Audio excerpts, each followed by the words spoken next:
हमारी भारतीय संस्कृति में मौन का विशेष महत्व है। मौन रहना था चुप रहना, मौन रहना था चुप हो जाना, इसका विशेष महत्व है। और इसके लिए कहा गया है कि खाते वक्त मौन रहा करो, मौन रूप से खाते हैं, ज़्यादा बोला मत करो, चुप रहा करो, ज़्यादा बोल। और इसके लिए तिथियाँ बता दी गई हैं। अमावस्या को मौनी अमावस्या, हमारे यहाँ मौनी अमावस्या पे जो इन सब पीछे कोई कारण जान लेना चाहिए। कारण समझ के अगर मौन रहा जाए या मौन की साधना की जाए तो हमें बहुत ज़्यादा लाभ पहुँचेगा। लेकिन हम लोग कारण जानते नहीं, रीति परंपरा निभा रहे हैं। आज मौनी अमावस्या है, अरे आज मौनी अमावस्या है, आज चुप रहो बस। और कुछ इसके अलावा क्या जानते, कुछ नहीं जानते। क्यों भाई? ये रीति एक रीति रिवाज बन गई मौन अमावस्या को। मौन और मौन रहते कहाँ हैं? मौन भी नहीं रहते हैं, नहाए वक्त तक ही मौन बस नहाए वक्त तक मौन रहा, उसके बाद जौन तौन हो जाता। लेकिन जब तक आदमी बोलता रहता है, चलता रहता है, बोलता रहता है, काम क्या क्या करता है, तब तक उसका ध्यान अपने में नहीं जाता। जब तक बोलता रहता है, काम करता रहता है, तो उसका ध्यान अपने में जाता। अपने में जाने के लिए थोड़ी देर चुप होकर बैठना चाहिए और सोचना चाहिए। सब तरह से ध्यान हटा के बारे में सोचना चाहिए, परमात्मा के बारे में सोचना चाहिए, संसार के बारे में सोचना चाहिए। क्योंकि हम सब देखते हैं, अपने बारे में जानते हैं, संसार के बारे में भी जानते हैं, परमात्मा के बारे में अगर बहुत नहीं जानते, थोड़े जानते हैं कि परमात्मा है। इतना जानते हैं परमात्मा है, ये नहीं जानते कैसा, लेकिन है परमात्मा, इतना जानते हैं। आमतौर तो दिन में एक टाइम निकाल करके चुप होकर बैठ जाना चाहिए। मेरे पास इतना समय नहीं है कोई इन सब बातों में ध्यान दे सके, क्योंकि परिस्थितियाँ, हाँ, इन परिस्थितियों में आदमी फंस गया है। लेकर आधा घंटा पूजा करे, आधा घंटा मौन साधना करे, आधा घंटा ये करे, तो समय सारा निकल जाए तो क्या क्या क्या काम करेगा। इस वजह से जितना समय निकल आवे क्या सोचना चाहिए, हम कहाँ से आए और कहाँ जाना है। क्या अपना शरीर हमारा है या हम शरीर के हैं, या इस संसार या परिवार जिस परिवार में हम रह रहे हैं, या वस्तुएं या परिस्थितियाँ जो हमारे आसपास हैं, या परिवार जो हमारे आसपास है, इसका अस्तित्व क्या है, कब तक टिका रहेगा, कब तक नहीं टिका रहेगा। ये हमको छोड़ रहे हैं, अभी छोड़ रहे हैं, अभी हम अपने को छोड़ रहे हैं। तो ये समझ है ना, चिंतन करना। मौन मतलब अर्थात ये सब बातें चिंतन करना। अब अपने सोचने बारे में सोचना है कि क्या शरीर अपना है, अपने बारे में सोचना है क्या शरीर अपना है। हम सिर्फ सूक्ष्म बता दे रहे हैं क्या करना चाहिए। क्या शरीर अपना है? अपना है नहीं। चल रहा है वो दो पहियों के सहारे चल रहा है, एक शरीर, दूसरी चेतना। जीवन दो सारों टिका हुआ है, एक चेतना, दूसरा शरीर। अगर चेतना निकल गई, शरीर बेकार हो गया, तो शरीर निकल गया, चेतना बेकार हो गई। नहीं समझ है? और ये शरीर माता पिता को दिया हुआ है, था संसार को दिया हुआ था, माता पिता को दिया हुआ है। और जो चेतना था, चैतन्य जो है, वो परमात्मा को दिया हुआ है। ये सोचना चाहिए भैया। ये अर्थात अपना कुछ नहीं। ये शरीर किसका दिया हुआ है? संसार का था, माता पिता को दिया हुआ है। और जो शरीर वाला है वो किसका दिया हुआ है? परमात्मा दिया हुआ है। अपना क्या है? तो हमें ये सोचना है क्या क्या करना चाहिए, जो अपना कुछ है ही नहीं है। तो हम काहे करें? हम मतलब अभिमान काहे करें? हम अभिमान काहे के लिए करें? हमारे कुछ है ही नहीं।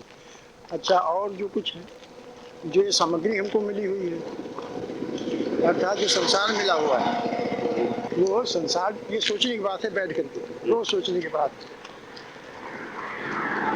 संसार जो मिला हुआ है, संसार से मतलब वही जो हम गिना चुके हैं। हाँ, पत्नी, हाँ, परिवार, पैसा, पद, वो भी जब यहाँ है तब मिला हुआ है। तो यहाँ चले जाएंगे, यही सब टूट जाएगा। यही होता है ना, यहीं से मिला हुआ है, यहीं छूट जाएगा। तो ये हमारा, ये सब भगवान का है, परमात्मा का है, क्योंकि हम साथ ले नहीं जाएंगे। जितना संसार हमको मिला हुआ है, जो गिनाए वो 7 चीज़ें, पत्नी, परिवार वगैरह, पैसा प्रतिष्ठा, जो कुछ बना हुआ है, ये सब यहीं मिला हुआ है और यहीं छूट जाएगा। ये सोचना मौन होकर के। अर्थात बहुत संक्षिप्त बताएं, आगे डिटेल बताएंगे। अर्थात हमको अपने शरीर को तो बनाए रखना है, क्योंकि शरीर से सेवा करनी है। अगर शरीर न रहा, शरीर इस काबिल न रहा कि सेवा कर सके, तो शरीर फिर कहे कि हम कहाँ रह जाएंगे।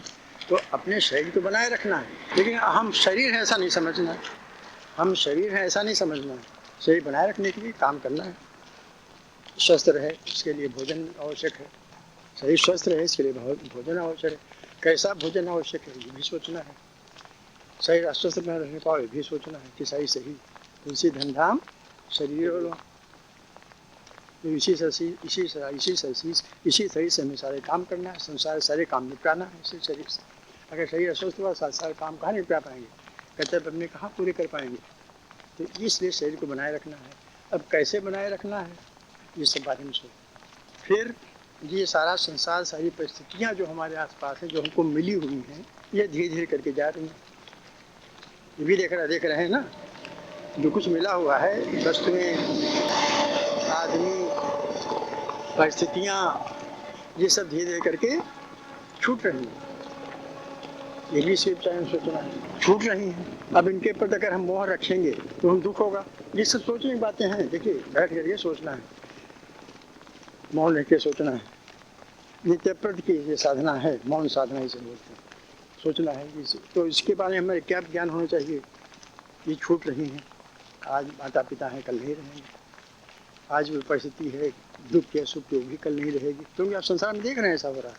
जो वस्तुएं आज हमारे पास होगी पुरानी हो रही, घट रही हैं। घर पुराना हो रहा है, अपिया पुराना हो रहा है। और वस्तुएं जितनी हैं वो आज हैं हमारे पास, पता नहीं कल होंगी नहीं होंगी, ये भी पता नहीं क्या होगा। ये बातें सोचनी है। तो इन सब से सोचते रोज विचार करना है। तो इनसे नतीजा क्या निकालना है कि इनको धीरे धीरे करके मन से हटाना है। पहले से तैयार रहना पड़ेगा। पहले से कोई तैयार रहा जाता है तो उसके जाने का दुख नहीं होता, उसके बिगड़ने का दुख नहीं होता। क्योंकि बिगड़ेगा ही है, बाजू बना बिगड़ेगा, ये पहले से हमें मालूम है। जो आया हो जाएगा पहले से मालूम है। तो धीरे धीरे पहले इसके लिए मन से तैयार होना पड़ेगा, ठीक है ना। जो आदमी पहले से मन से तैयार रहता है तो कभी दुखी नहीं। ये सब बातें नित्य प्रत साधना की हैं। नित्य प्रत बैठ करके आधा घंटा चुप होकर, मौन होकर के बैठ के सोचे ये सब क्या है। तो वो आदमी जो चुप रह करके, सिर्फ परंपरा नहीं मौन लेकर निभाना है। मौन है, चुप बैठे हैं, लेकिन सोच रहे हैं कल वो क्या होगा, दुकान में क्या होगा, वो क्या होगा, और शादी क्या होगा, ब्याह क्या होगा। तो सब होने होना है, लेकिन हमारा क्या होगा, ये मौन के चुपचाप सोचना। तो जो लोग ये सोच लेते हैं पहले से ही, मन से तैयार रहते हैं, मन से तैयार हो जाते, मन से तैयार रहना, किसी चीज़ को निपटने के लिए पहले से तैयार हो जाना। अगर ऐसा हुआ तो हम तैयार हैं, पहले से तैयार। भाई कोई दुश्मन है, आप मालूम होगा फलाना दुश्मन हमारे साथ है, ठीक है ना। तो अच्छा, अगर पता चल गया कि हाँ ऐसा है तो हम पहले से तैयार हो जाते हैं निपटने। ऐसा होता नहीं होता, या तो ऐसा होने वाला है जिसके लिए पहले तैयार हो जाते हैं, अगर मालूम हो जाए तो इसके लिए हमको पहले से तैयार होना पड़ेगा। अर्थात इन सब जो वस्तुएं जाने वाली हैं, जा रही, निरंतर देख रहे हैं जा रही हैं, तो उनसे इसी तरह से सेवा करें कि उनके प्रति मोह छोड़ें। ये अभ्यास है, क्योंकि जानते हैं चले जाएंगे, और अगर मोह लगेगा तो हमको दुख होगा। मोह नहीं, दुख नहीं। हमने इसका अभ्यास किया, हमें पता। हमें सिर्फ एक बार रुलाई आई थी, माता नहीं रहे, पिता नहीं रहे हमारे, कोई हमको अफसोस नहीं हुआ, क्यों हम पहले से तैयार थे कि सब जाने जाएंगे, पहले से तैयार थे। सिर्फ रमा की विदाई जब हो रही तो हमारे आंसू आए। अब हम सोचते क्यों आंसू आए, और किसी विदाई में ना उमा के, ना रमा के, ना इसके, लेकिन पता नहीं क्यों। वो हो सकता है कि वो ये रहा हो कि उससे बहुत ज़्यादा प्यार करते हैं। ये हो सकता है कि उसकी शादी जो है, यहाँ कोई घर नहीं बना था उस वक्त, देहात में शादी हो रही थी, देहात में घर बना था, वहाँ चली जाएगी शहर लड़के रहने वाले, तो उस वक्त गाँव में आंसू जाए और कहीं नहीं। तो हम पहले से तैयार बैठे थे कि होने होना, इसलिए दुख नहीं, बहुत कम कष्ट हुआ। और उदाहरण बता रहे हैं सिर्फ। तो इस वजह से सब सोचना, और ये साधना मौन साधना कहलाती। नित्य प्रति बैठ करके चुप होकर के ये न सोचना चाहिए कल का इतना उधार दे रहा है, कल देखने दे, दुकान में इतना आदमी हो रहा है। ये तो हर वक्त सोचा, दुकान बैठ भी सोच सकते हैं, व्यापार कर नौकरी जाके भी सोच सकते हैं, लेकिन ये जो अपने बारे में सोचना, संसार के बारे में सोचना, संसार के को क्या छूटने के बारे में सोचना, ये सब नीचे बैठ कर सोचना। तो इसके लिए पहले से तैयार हो जाना चाहिए। कोई भी हम हो तुम हो कोई भी, जो लोग पहले से तैयार हो जाते हैं उनको दुख नहीं होता, बिल्कुल दुख नहीं होता, क्योंकि तो हो नहीं था मालूम है। इसके लिए पहले से तैयार बैठे रहते हैं। तो इसलिए मौन जो है ये ज़रूरी है। तो सबसे पहले जो जरूरी, भाई लोग कहते हैं जो जरूरी कामों का पहले निपटाओ, कहते नहीं है कि ज़रूरी काम का पहले निपटाओ। तो ये सोचना बहुत ज़रूरी है हमारे लिए। तो इसको सबसे पहले निपटाना चाहिए रोज़, ये काम बैठ करके सोचना। और जब नित्य प्रक्रिया वो हो जाता है तो धीरे करके वो उसकी स्वीकृति मिल जाती है अंदर से, जो है स्वीकार कर लेता है कि हाँ ऐसा रोज करने पर तो अंदर स्वीकार हो जाता है। जो चीज़ इसकी स्वीकृत हो गई वो समझ लो स्वीकार हो गया, तो हमेशा के लिए फॉरएवर, हमेशा के लिए स्वीकार हो गया। तो फिर कोई कष्ट होता है, थोड़ा बहुत कष्ट होता है, लेकिन इतना कष्ट नहीं होता कि जितना मार सर पट के दे रहे हैं, मूड पिटे रह रहे हैं, बेहोश हो जा रहे हैं,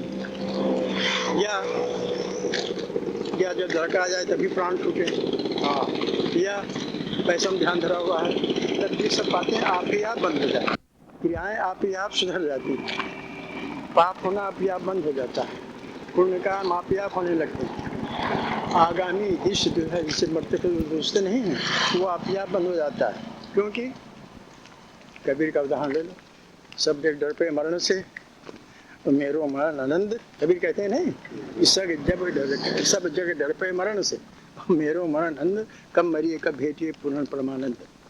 तब ये स्थिति आती, मरण भय समाप्त हो जाता है, क्योंकि सारे काम पूरे हम जानते हैं होना, पहले से तैयार बैठे हैं। आगे जितने आगे आने वाला जीवन वो आप ही आप सुधर, बिना कुछ कहे से सुधर जाता है, क्योंकि सब सारी जो क्रियाएं उसे अनुभव होने लगती हैं। जितनी दैनिक की जितनी क्रियाएं हैं सब उसी का अनुभव होने लगती हैं, आप ही आप बदल जाती है, बदलने की आवश्यकता नहीं पड़ती, आप ही आप बदल जाती है।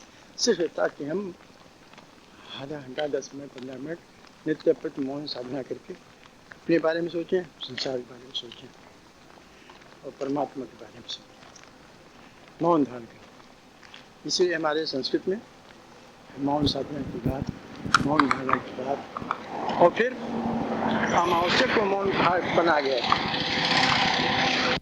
हर अमावस्या को नहीं मौन धारण करते, क्या विज्ञान है, मन, चंद्रमा से मन प्रभावित होता है हमेशा। चंद्रमा हमारे पर बहुत ज़्यादा असर डालता है, मन चंचल हो जाता है।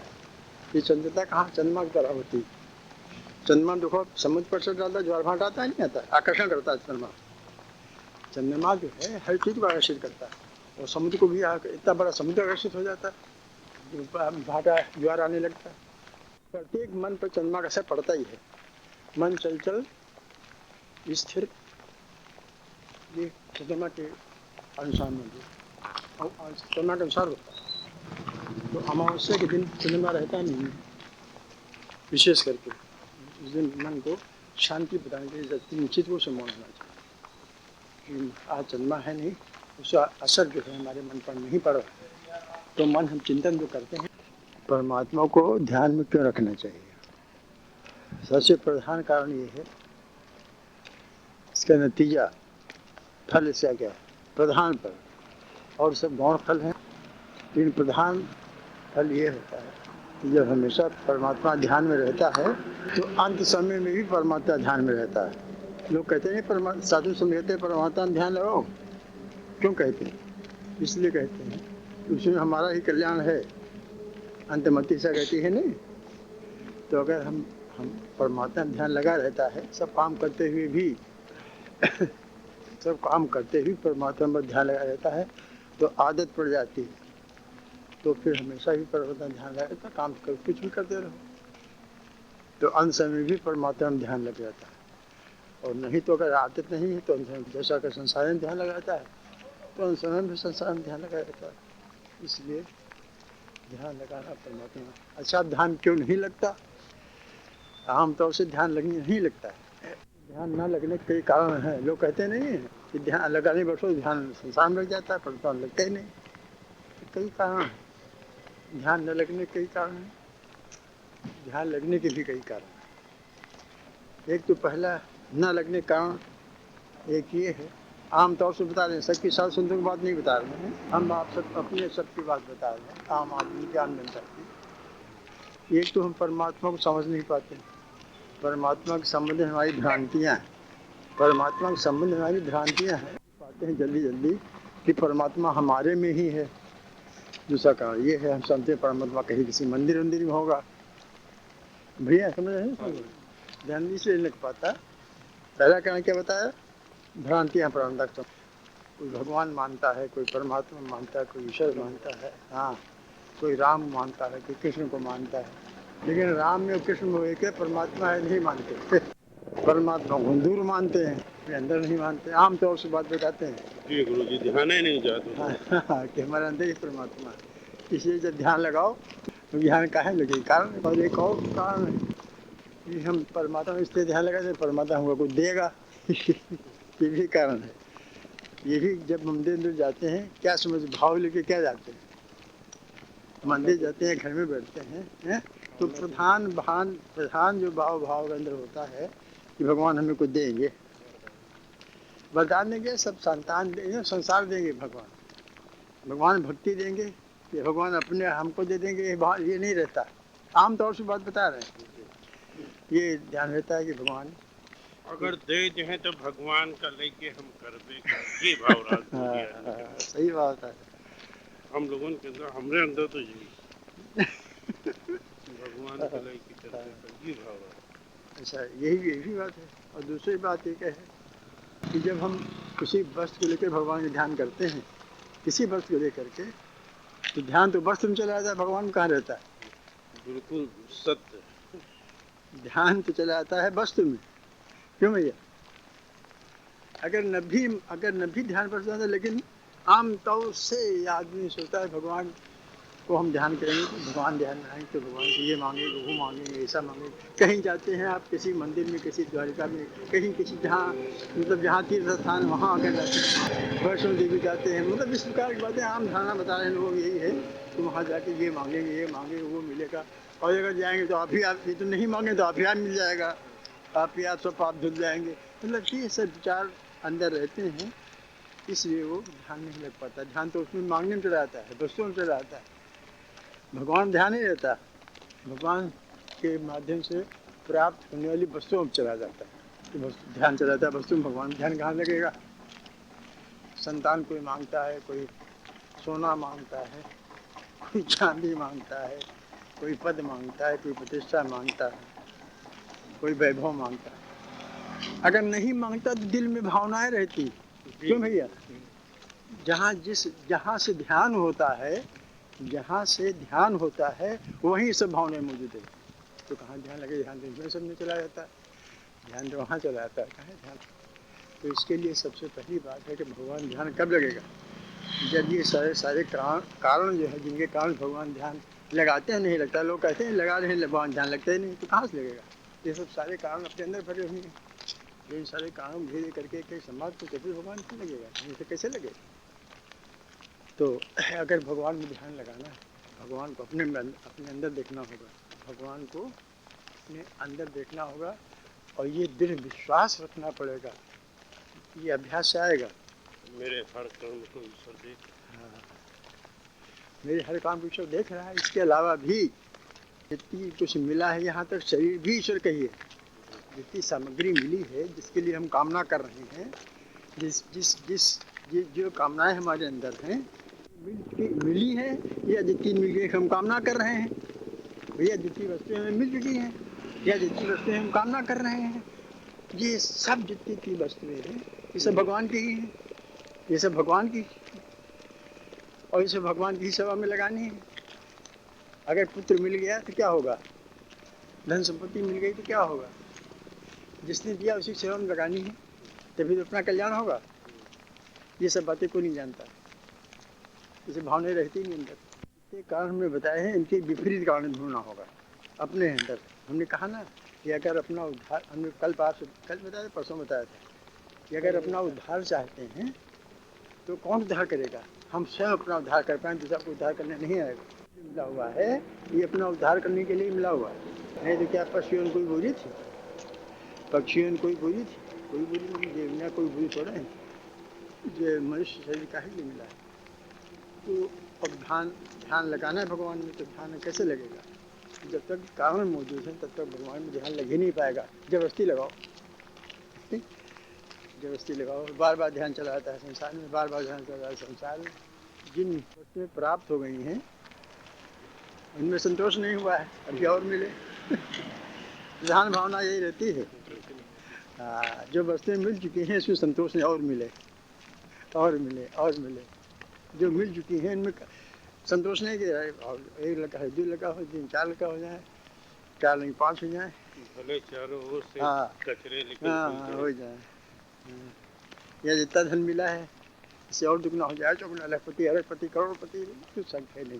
तो ये संतुष्टि नहीं मिलती है। तो इन सब कारणों को समझना होगा। समझने के बाद जब ये कारण आप निकल जाएंगे, इनसे ध्यान हट जाएगा, तो परमात्मा ध्यान आप ही आप हो जाएगा। सुलाने की आवश्यकता नहीं, क्यों परमात्मा अपना है ही, वो कहीं बाहर थोड़े हमसे, वो हमसे कहीं बाहर नहीं है, अपने अंदर ही मौजूद है। संसार जितना मिला उसे प्रारब्ध बस मिलेंगी, आगे वो भी प्रारब्ध बस ही मिलेंगी। केवल पुरुषार्थ करना है भैया। ये इतना बात है कि जितनी वस्तुएं फिलहाल मिली हुई हैं वो सब प्रारब्ध बस मिलेगी, और आगे जो कुछ मिलेंगी वो सब प्रारब्ध बस ही मिलेंगी। केवल पुरुषार्थ करना पड़ेगा। कोट उपाय करो धन हुई। अभी मिली नहीं तभी तो कहा गया है, अभी मिली नहीं, मिलने की उम्मीद है, इसीलिए उपाय कर रहे हैं, पुरुषार्थ कर रहे हैं। क्यों, यही तो बात है जो जिस संत ने कहा है, कोट उपाय करो धन हुई, तो लिखो जो लीलार उतने ही मिलोगे। क्यों कहा कि जितनी वस्तुएं मिली वो प्रारब्ध ही मिली हैं, और आगे जितनी मिलेंगी वो भी प्रारब्ध ही मिलेंगी। अर्थात प्राप्त में जो मिला उसे संतोष करना चाहिए, और अप्राप्त की कामना न करनी चाहिए। सीधी बात। जो वस्तुएं हमें प्राप्त हैं, जो भी परिस्थिति वस्तुएं जो कुछ प्राप्त है उससे संतोष करना चाहिए, और आगे अप्राप्त वस्तुएं इनकी कामना न करनी चाहिए, तो मिलेगी है ही, लेकिन सिर्फ पुरुषार्थ करना चाहिए। भैया समझो इस बात को, पुरुषार्थ करना हमारा काम है, पुरुषार्थ करना हमारा काम है। मिलना न मिलना ये परमात्मा। जैसे हम लोग जब छोटे थे तब छुपा छुपौली खेल खेला करते थे, याद है? 3-4 लड़के भाई बहन कुछ आपस में, एक छिप जाता था दूसरा ढूंढता था, हैं? यही होता था ना, क्यों भैया? ना देख पाए पीछे से टीप खा जाता। अच्छा, जब देख लिया तो सामने आ जाता था जो छिपा हुआ है। जब तक न देखो तब तक छिपा हुआ है, और यहाँ देख लिया तो मैंने अब क्या फायदा छिपने से, तो देख ही लिया, सामने आ गया। गेम भी आध्यात्मिक। भगवान तो अभी तक छिपा है भी है, जब तक उसको हम देख नहीं पा रहे हैं। यहाँ एक बार देख लेता हूँ, सामने आप आ जाता है, छिपता है वो, छिप सकता ही नहीं। भैया बस समझदारी नहीं है। जरा सामने तो आओ। हैं? जहाँ एक बार भगवान दिखाई दिया मतलब अनुभव हुआ। आप तो छुप सकते ही नहीं, वो आप ही हाथ सामने आ जाता है, आप तो देख लिया मतलब अनुभव प्राप्त किया। ये संसार जो है ये परमात्मा का ही स्वरूप है।